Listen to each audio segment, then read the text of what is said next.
नमस्कार बच्चों। आज अपन एग्रीकल्चर केमिस्ट्री के दूसरे चैप्टर का जो टॉपिक है ह्यूमस, उसके बारे में पढ़ेंगे।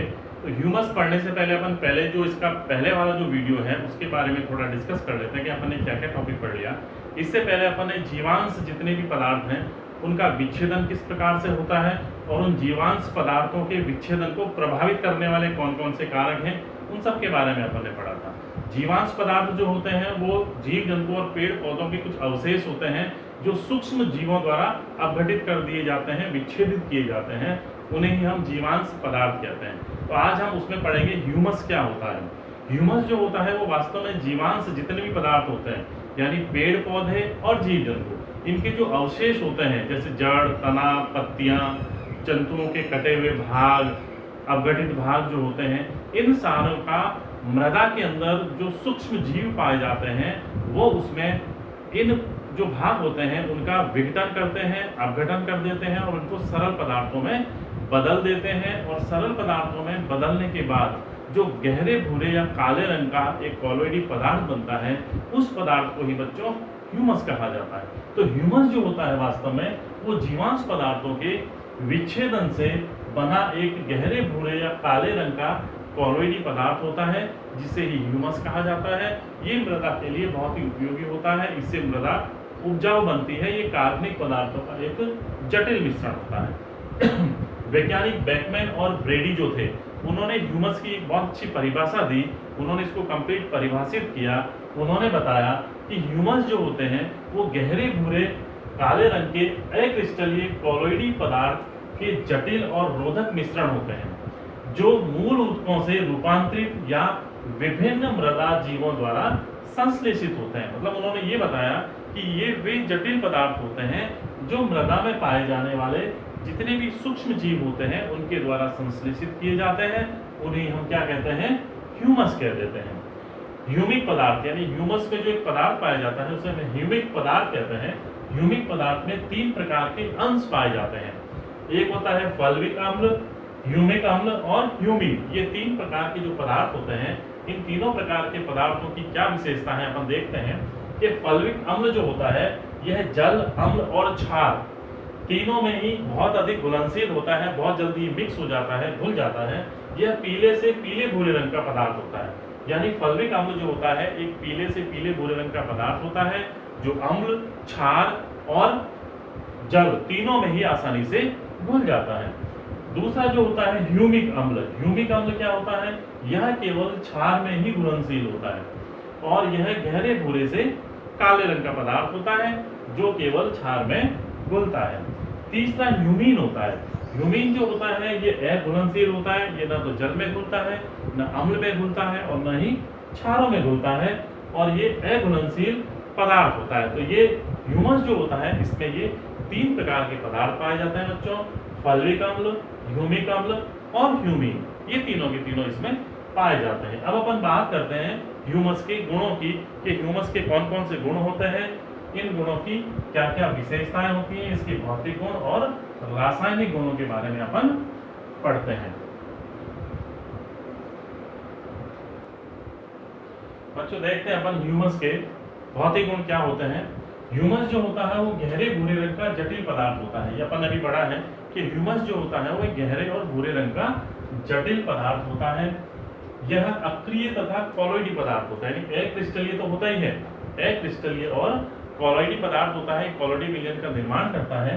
इसके कणों पर ऋणात्मक आवेश पाए जाते हैं, इसके जो छोटे छोटे कण होते हैं उन पर ऋणात्मक आवेश पाया जाता है। इसका अर्थ ये हुआ बच्चों कि जब इस पे ऋणात्मक आवेश होता है तो ये मृदा में पाए जाने वाले विभिन्न प्रकार के धन आवेश जो होते हैं उन धन आवेश को अपनी सतह पर आसानी से अधिशोषित कर सकते हैं।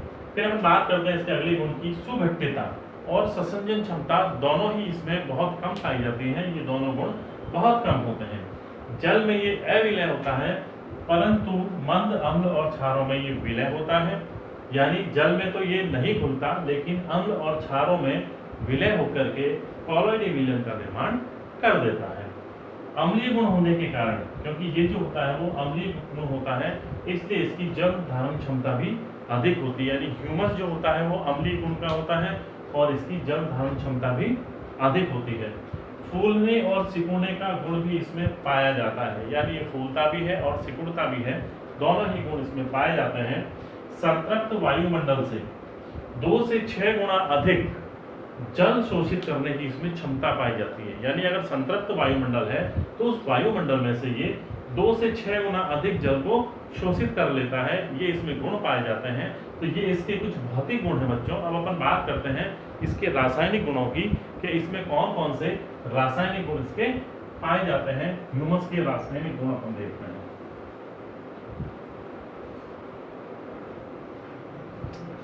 रासायनिक गुण, इसमें carbon, hydrogen, oxygen, nitrogen, phosphorus, sulphur और आयरन आदि पाए जाते हैं बच्चों। तो ह्यूमस जो होता है इसके रासायनिक गुणों में अगर अपन कार्बन की मात्रा की बात करें तो इसमें कार्बन 55 से 60% होता है, हाइड्रोजन इसमें 4 से 5% होता है, ऑक्सीजन 35 से 40% होता है और नाइट्रोजन जो होता है वो 3 से 6% होता है। इसके अलावा इसमें कुछ मात्रा में फास्फोरस, सल्फर और आयरन भी पाए जाते हैं। इसमें कार्बन और नाइट्रोजन का जो अनुपात होता है वो 10:1 होता है हमेशा। इसकी औसत दहन विनिमय क्षमता जो है वो 200 सेंटीमोल प्रति किलोग्राम होती है और कभी कभी ये 100 से 300 सेंटीमोल प्रति किलोग्राम के मध्य भी पाई जाती है। प्रतिरोधक क्षमता जो होती है, इनकी प्रतिरोधक क्षमता बहुत अधिक होती है, यानी ह्यूमस जो होते हैं इनकी अगर अपन प्रतिरोधक क्षमता की बात करें तो ये बहुत अधिक प्रतिरोधी होते हैं, बहुत अधिक इनमें प्रतिरोधक क्षमता पाई जाती है।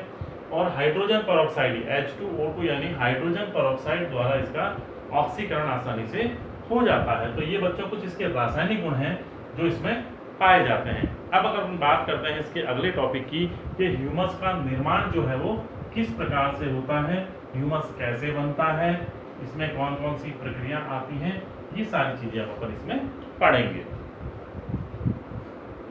कर दिया। ह्यूमस का निर्माण यानी फॉर्मेशन ऑफ ह्यूमस, किस प्रकार से बच्चों ह्यूमस का निर्माण होता है। तो ह्यूमस एक जटिल पदार्थों का मिश्रण होता है जिसका निर्माण जो है वो भी बहुत अधिक जटिल जैव रासायनिक प्रक्रम से होता है, जिसे निम्न भागों में बांटा गया है। तो ये जो है एक जटिल मिश्रण होता है जो बहुत ही अधिक जैव रासायनिक प्रक्रमों से इसका निर्माण होता है। तो इसे हम 3 भागों में बांटते हैं बच्चों। एक तो होता है लिग्नोप्रोटीनेट का निर्माण सबसे पहले, फिर इसमें रोधी अणुजीव ऊतक का निर्माण होता है और प्रोटीन मृतिका का संयोजन होता है। तो इन 3 प्रक्रमों से गुजरने के बाद ही ह्यूमस का निर्माण होता है, पूर्ण ह्यूमस बनता है। देखते हैं अपन कि लिग्नोप्रोटीनेट का निर्माण जो होता है इसमें कौन कौन सी प्रक्रिया आती है। जीवांश पदार्थों के विच्छेदन से पहले, यानी जब जीवांश पदार्थों का विच्छेदन शुरू होता है तो उसमें सबसे पहले क्या होता है, शर्कराएं, स्टार्च, हेमीसेलुलोज और सेलुलोज का वेक्टर होता है। यानी अपन पहले भी पढ़ चुके हैं बच्चों की जब विच्छेदन होता है तो सबसे पहले कार्बोहाइड्रेट पदार्थों का विच्छेदन होता है और उसमें भी सबसे पहले शर्करा, फिर स्टार्च, फिर हेमीसेलुलोज और सेलुलोज, इसी क्रम में होता है। तो इनका इस प्रकार सबसे पहले विच्छेदन होता है जिससे इन पदार्थों की मात्राएं धीरे धीरे कम होने लगती है।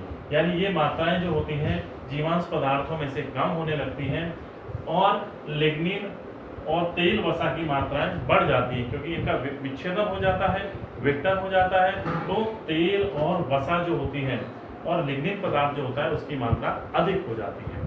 अपन सेकंड स्टेप को देखते हैं कि रोधी अणुजीव ऊतक का निर्माण में क्या होता है कि शर्कराएं और अन्य पदार्थों के विच्छेदन से अमोनिकल पदार्थ बनते हैं। यानी जब इनका विच्छेदन हुआ है यहाँ तो इससे अमोनिकल पदार्थ बनते हैं और ऊर्जा निकलती है, जिससे क्या होता है, सूक्ष्म जीव अपना एक अणुजीव ऊतक बना लेते हैं। जो सूक्ष्म जीव होते हैं वो एक इस अणुजीव ऊतक का निर्माण करते हैं, अणुजीव ऊतक का निर्माण कर देते हैं।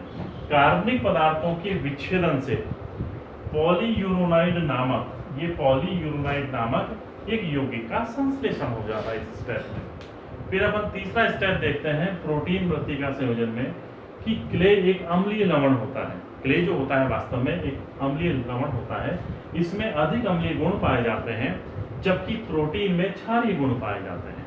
तो इसके इन गुणों का भी क्या होता है, इसमें इन गुणों के कारण ये आपस में संयोजित हो जाते हैं। अब अपन देखते हैं इनका अगला स्टेप क्या है आगे का, उसको देखते हैं बच्चों। अगला स्टेप इसमें क्या बताया है।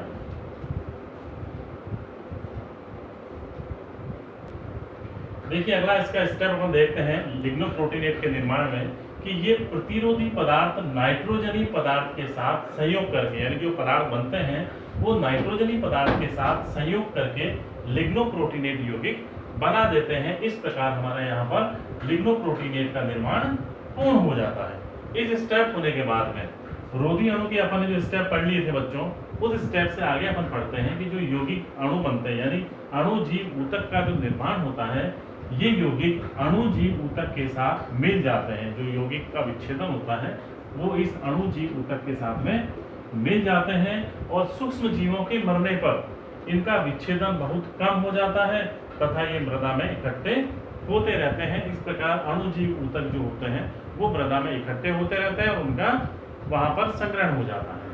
इसकी अपन बात करें, अपन ने जो स्टेप पढ़ लिए थे उससे आगे कि अतः क्ले में, यानी जो उसमें प्रोटीन बना था वो अतः क्ले में प्रोटीन का अधिशोषण होता रहता है, यानी प्रोटीन जो होता है वो क्ले के साथ मिलता रहता है और हम कह सकते हैं कि प्रोटीन क्ले का संयोजन हो सकता है, यानी प्रोटीन और क्ले मिल करके प्रोटीन वृत्ति का संयोजन का निर्माण कर देते हैं। तो इस प्रकार बच्चों पूर्ण एक ह्यूमस का, यानी 3 स्टेप में ह्यूमस का निर्माण हो जाता है।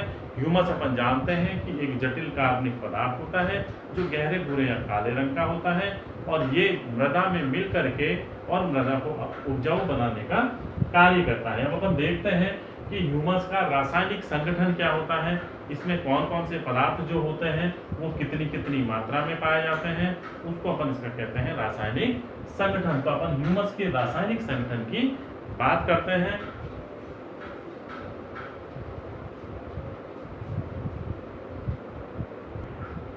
ह्यूमस का रासायनिक संगठन, ह्यूमस में कार्बोहाइड्रेट, वसा, लिग्निन, प्रोटीन आदि पदार्थ पाए जाते हैं बच्चों।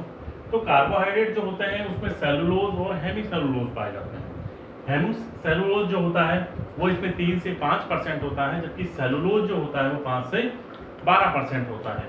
इन दोनों की मात्राएं जो होती हैं वो इस प्रकार हैं। वसा तथा वसी यौगिक की अगर अपन बात करें तो ये इसमें 1 से 5% पाया जाता है, जबकि लिग्निन और प्रोटीन की मात्रा बहुत अधिक होती है ह्यूमस के अंदर। लिग्निन जो होता है वो 35 से 55% होता है, जबकि प्रोटीन जो होता है बच्चों को 30 से 35% होता है। तो इस प्रकार ह्यूमस के रासायनिक संगठन में कार्बोहाइड्रेट, वसा तथा वसीय यौगिक, लिग्निन और प्रोटीन, इनकी मात्राएं इस प्रकार से पाई जाती हैं। खनिज मृदा में तत्वों के आधार पर इसका संगठन किस प्रकार होता है बच्चों, यानी अपन कह सकते हैं कि भारात्मक दृष्टि से, यानी भार की दृष्टि से अगर अपन इसका रासायनिक संगठन देखें तो इसमें कार्बन, ऑक्सीजन, हाइड्रोजन और नाइट्रोजन कितने कितनी मात्रा में पाई जाती है, इसको अपन इसका भारात्मक या तत्वों के आधार पर रासायनिक संगठन कहते हैं। कार्बन जो होता है इसमें 50% होता है बच्चों, 50% कार्बन पाया जाता है ह्यूमस में। ऑक्सीजन जो होता है वो 35% यानी 35% ऑक्सीजन पाया जाता है। हाइड्रोजन और नाइट्रोजन दोनों ही 0.5% यानी आधे प्रतिशत इसमें ये पाए जाते हैं। तो इसमें इस प्रकार से, और बाकी की जो बचे हुए 10% होता है यानी 0.1% जो होता है वो इसमें अन्य तत्व भी पाए जाते हैं। तो इस प्रकार बच्चों आज अपन ने इस वीडियो में ह्यूमस क्या होता है इसकी परिभाषा अपन ने पढ़ी, इसका निर्माण किस प्रकार से होता है, इसके गुण यानी भौतिक और रासायनिक गुणों की अपन ने चर्चा की और अंत में अपन ने इसके ह्यूमस का संगठन क्या होता है, इन सारी चीजों का अपन ने इसमें अध्ययन किया। इसका जो अगला पार्ट जो होगा वो अपन अगले वीडियो में पढ़ेंगे। धन्यवाद।